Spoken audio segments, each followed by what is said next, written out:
in my own case, as I deliberated about serving my Lord God, which I had long been disposed to do, the self which willed to serve was identical with the self which was unwilling. It was I. I was neither wholly willing nor wholly unwilling. So I was in conflict with myself and was dissociated from myself. The dissociation came about against my will, yet this was not a manifestation of the nature of an alien mind, but the punishment suffered in my own mind. And so it was not I that brought this about, but sin which dwelt in me, sin resulting from the punishment of a more freely chosen sin, because I was a son of Adam. If there are as many contrary natures as there are wills in someone beset by indecision, there will not be two wills, but many.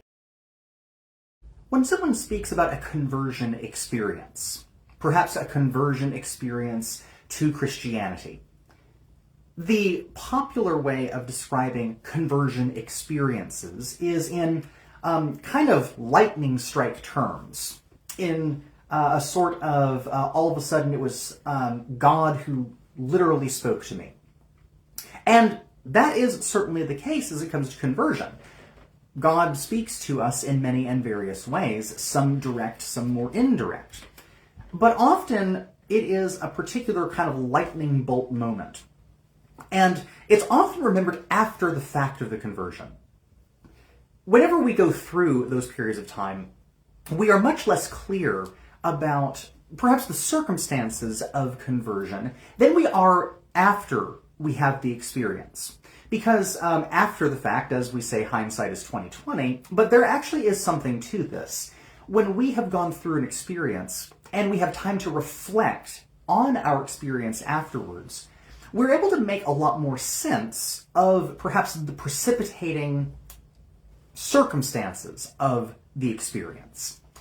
By the way, this whole book of St. Augustine, the whole Confessions, is a retrospective putting together the puzzle pieces experience for St. Augustine on his own kind of arriving where he is at. But in this chapter, we talk about conversion. But I think Augustine models for us a very helpful sort of approach to this, which is highlighting that the old self does not die easily. And our previous selves, if we can talk about ourselves as previous, but ourselves as they are, carry a lot of, let's say, spiritual inertia to them.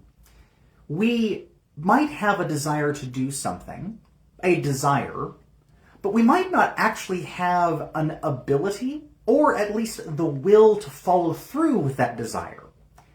We like being stuck in a recognizable routine. I think the translation that Chadwick uses for one of Augustine's phrases later in this chapter is, we like the treadmill.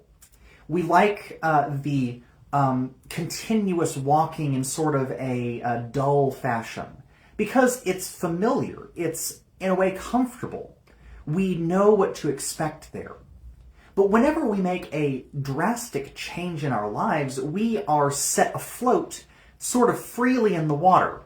We are unmoored from any kind of landmark or island that we were next to, even if those landmarks or islands were actually not helpful to us in the first place. They're at least familiar, right?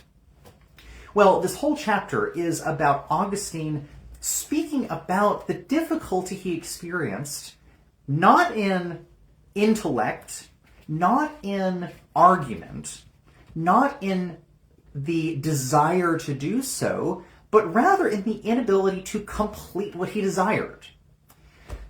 I think that holds a lot of really good things for us to think about. But we got to start with where Augustine starts in this chapter, which is he recalls a certain man aware that he knew about, who is also from Africa, named Victorinus. Victorinus, depending on how you want to pronounce it. But Victorinus is someone for whom was an orator. He was a teacher of rhetoric. He was also really intelligent. He was In fact, Chadwick notes in his translation that Victorinus actually was responsible for a good number of translations of Plato's theories in the Christian sense. In fact, Chadwick even says that Victorinus popularizes the Platonic reading of John chapter 1, which is, again, it is actually a very common way of reading it. But remember that Augustine is involved with the Neoplatonists at this moment in his life, and Victorinus was also really, really intelligent and also really important in the translating of Plato's ideas into Latin that could be understood. Well, but Victorinus is not a Christian yet. In fact, Victorinus's conversion, which is what Augustine is going to account, takes a number of years, a lot of years, in order to occur. In fact, he doesn't convert to Christianity until his 70s. But there are a couple of really interesting points that Augustine makes about Victorinus's conversion. Number one is that Victorinus's conversion does not happen all at once. It's not a lightning strike moment.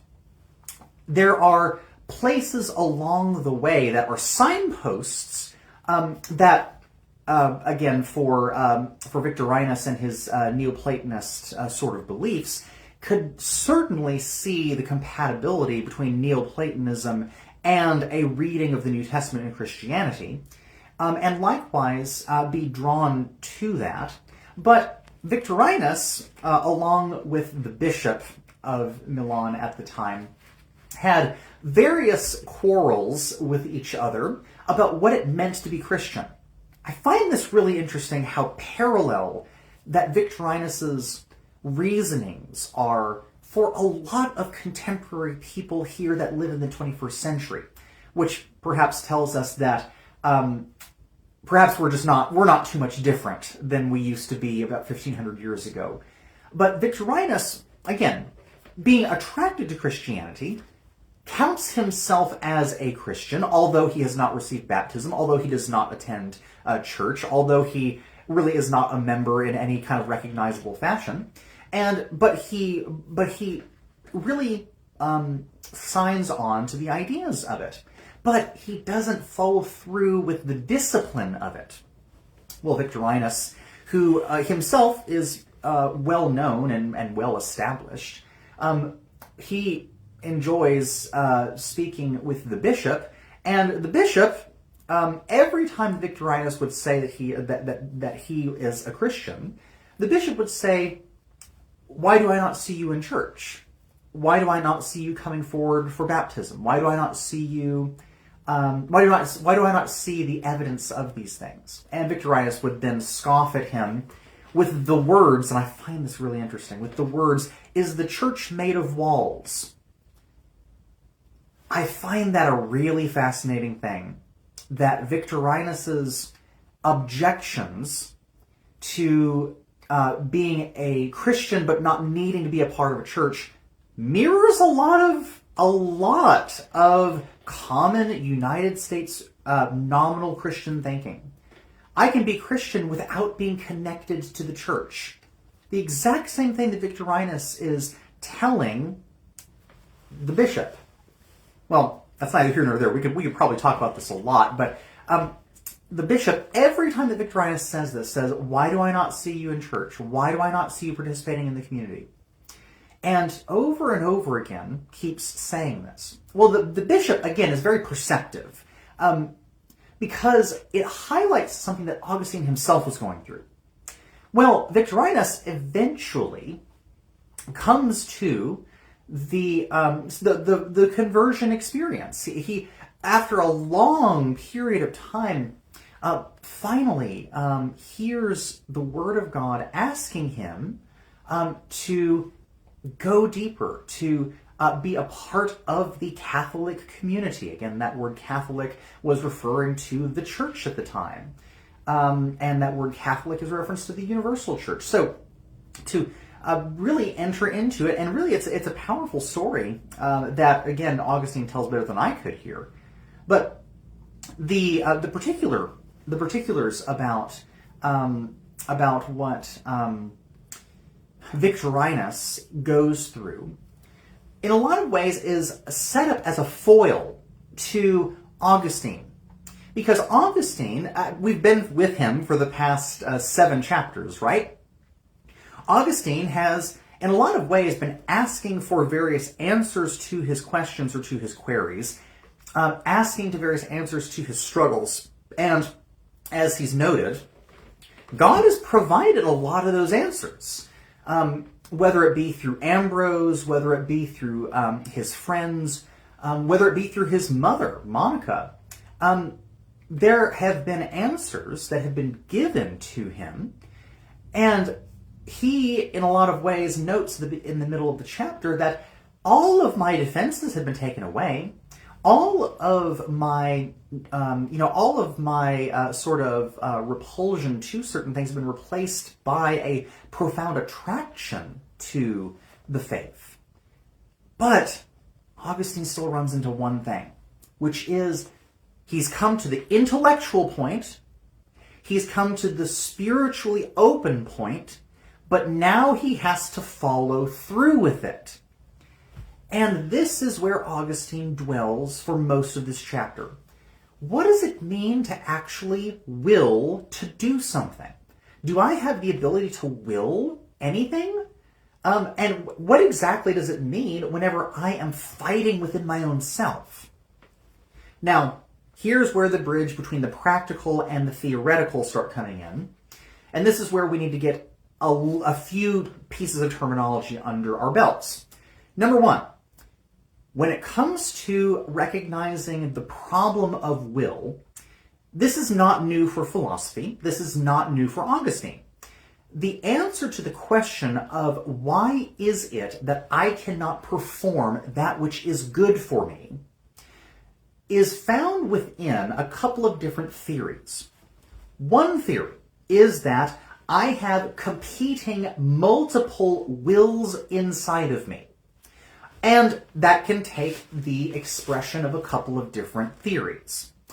In Manichaeism, where Augustine comes from, the answer to why I cannot perform the good is because I have an evil will opposing my good will. That I have 2 wills in me.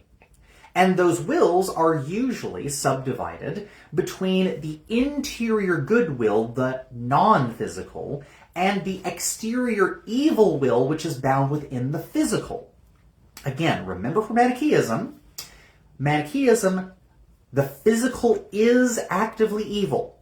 The non-physical is actively good. We want to be spiritual, i.e. non-physical. We do not want to be physical. The physical is in competition with the spiritual. I am fighting against 2 wills inside of me. And so, in that conception, we run into a problem. Because Augustine, after many years, says, how can we be culpable for anything? In other words, how does justice get satisfied if I simply have 2 wills inside of me? In other words, which will is me? Am I the good will? Am I the evil will? And if I'm the good will, and the evil will is the thing that makes me do evil things, is it really my fault for performing evil? It's a real justice issue. And, in fact, this is something that in earlier chapters Augustine had questions about that couldn't be answered by Faustus. How is it that justice is properly served if there is no personal culpability? Well, again, this is an active question. Hence why when we get to where Augustine is at the moment, there are conceptions within the world that there are simply multiple wills enacting in someone, a good will and an evil will.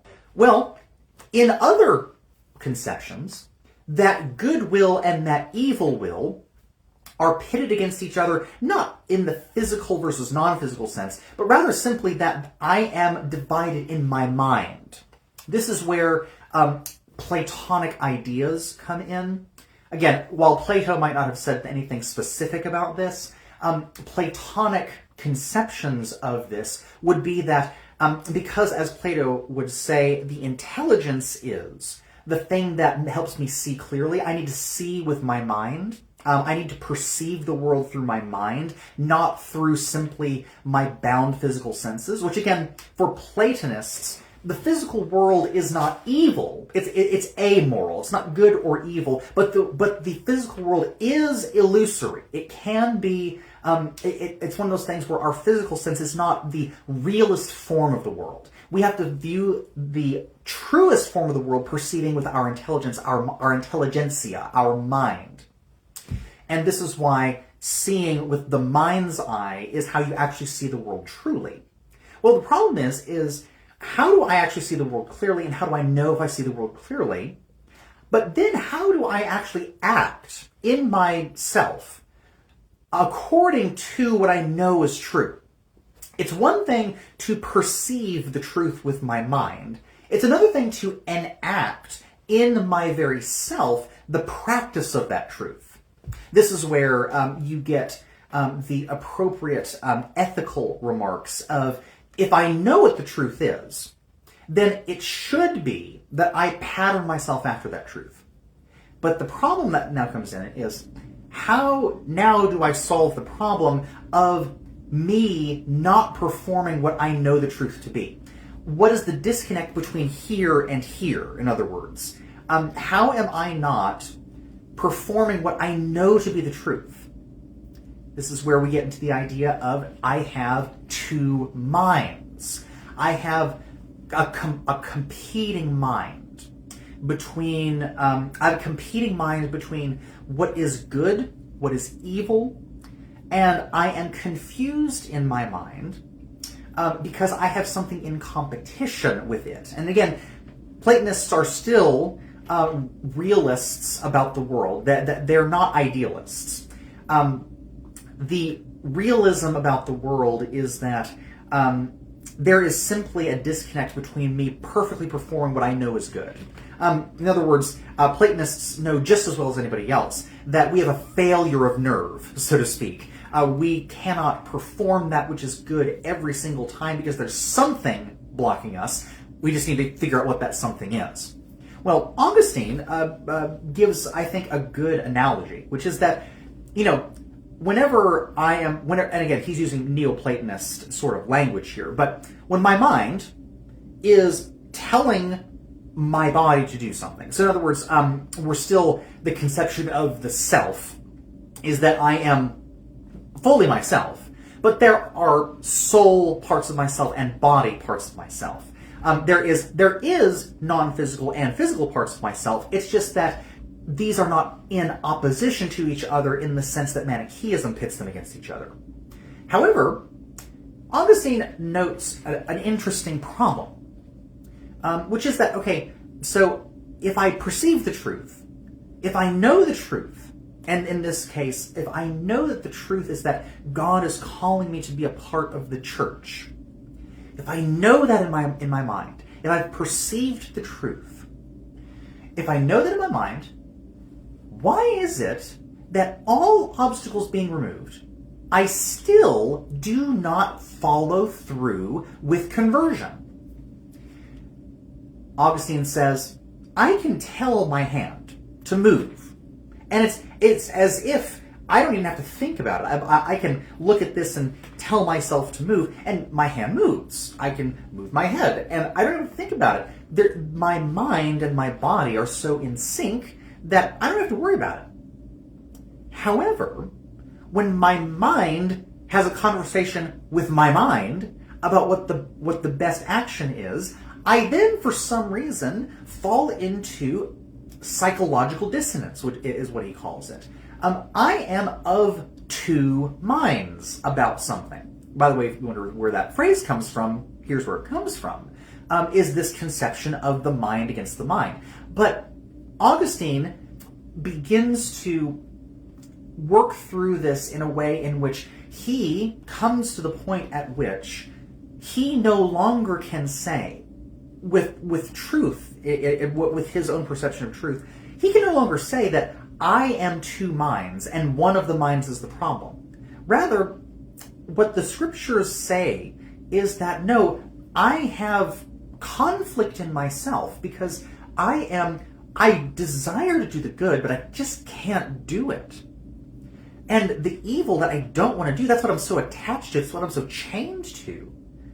And Augustine finds a lot of solace in the way that the Apostle Paul describes this problem, in that Paul himself, as someone who's a follower of Jesus Christ, as someone who is an apostle of the church, Paul himself still struggles with this.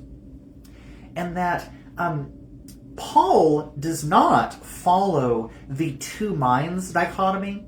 This is, by the way, why Paul definitely knows his way around Greek philosophy, but he is distinct from Greek philosophy in that Paul does not divide responsibility from himself. Rather, he says, no, the things that I do is really my fault.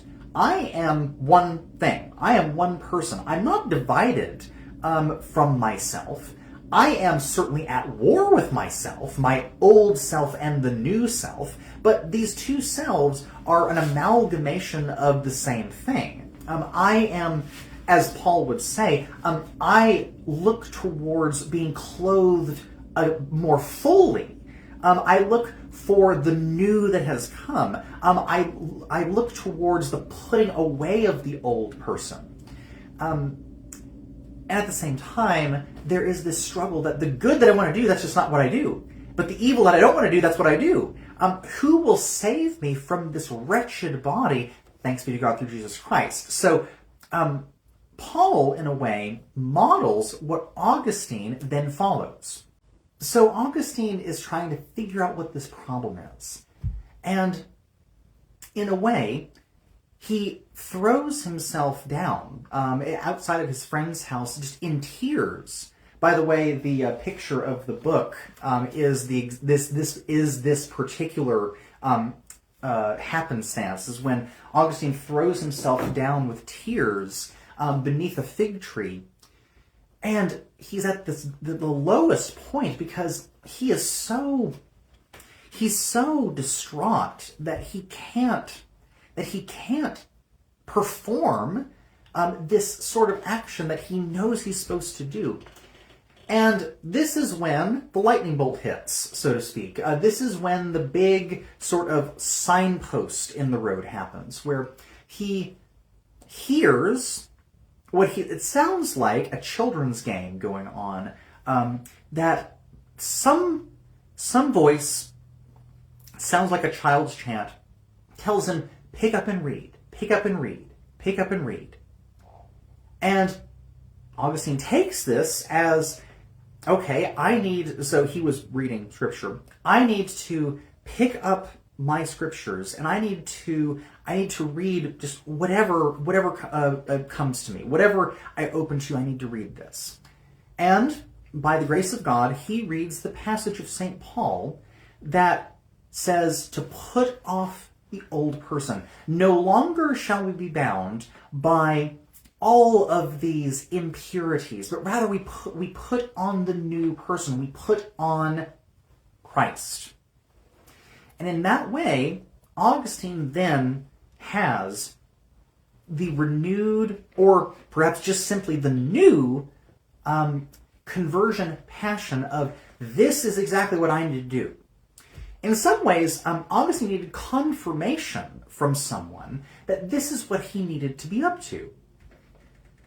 In that way, that flashpoint for Augustine, of the tears beneath the fig tree, and the call to pick up and read, and the reading of Paul's words of no longer being bound to this fleshly lust, but rather to put on Christ.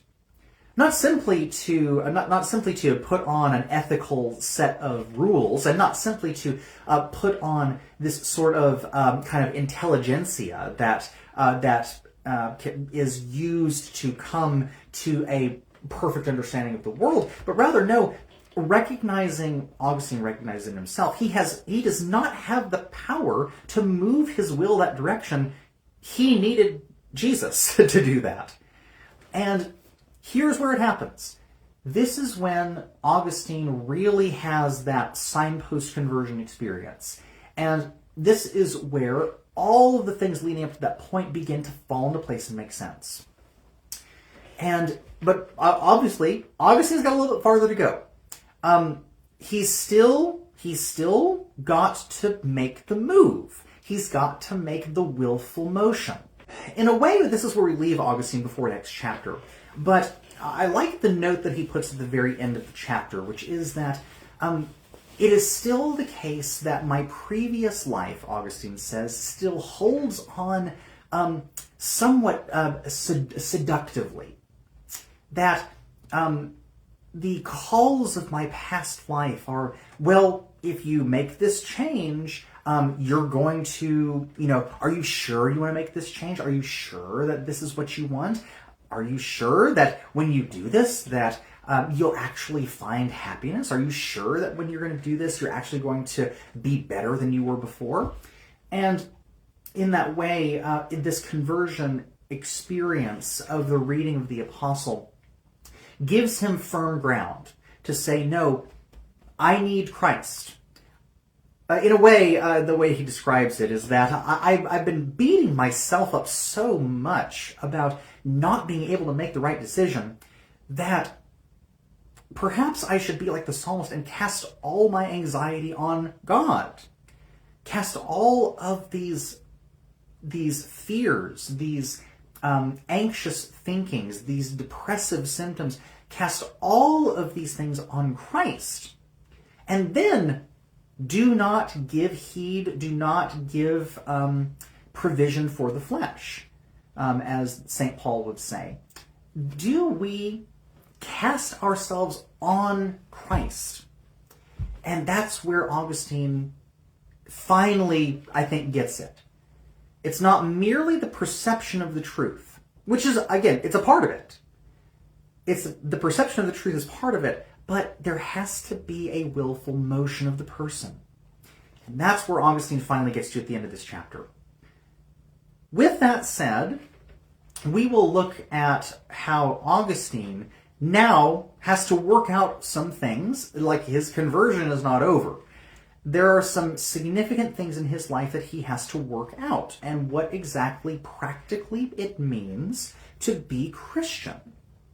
And so, with Augustine's conversion and his now fully in line motion with Christ, we now look towards how Augustine is going to begin to change the way that he lives in response to the ways in which Christ has transformed the person of Augustine of Hippo from the inside out.